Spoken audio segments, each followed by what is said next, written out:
u pitanju u sljedećem stoji: Assalamu alaikum, je li od sunneta zikr poslije farza ili poslije završenog namaza? Je li zajednički zikr i učenje dove od sunneta Allahovog Resula poslanika Muhammeda alaihi salam? Bismillah, alhamdulillah, wassalatu wassalamu ala rasulillah.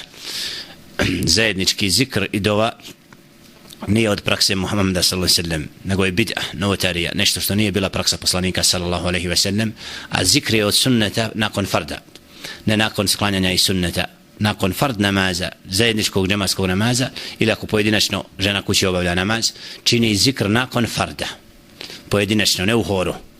I na takav način, znači nakon obavljenog zikra, poslije ustaje i klanja sunna.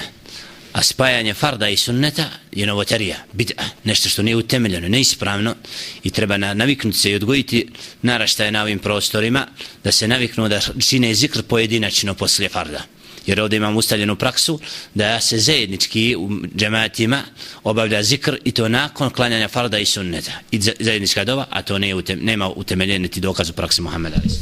Nastavak na prethodno pitanje, evo vi ste djelomično već dali odgovor, ali evo ispoštovat ćemo i to. Slušalac ili slušateljka pita: Assalamu alaikum, da li se po mišljenju Hanefija, odnosno Hanefijskog mezheba, i je li to stav Hanefijskog mezheba, zikr čini zajedno i da li se ovakav način prakticira još negdje u islamskom svijetu? Da li to ima utemeljenje na sunnetu, hadisu i praksi poslanika sallallahu alejhi ve sellem i da li Hanefijski mezheb poziva znači na zajednički zikr ili ne?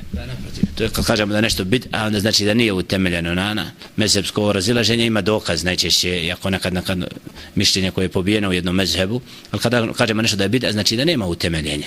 To što je praksa i što je u mnogim zemljama, to nije dokaz. Znači, spomenuta stvar nema osnova u Hanefijskom mezhebu.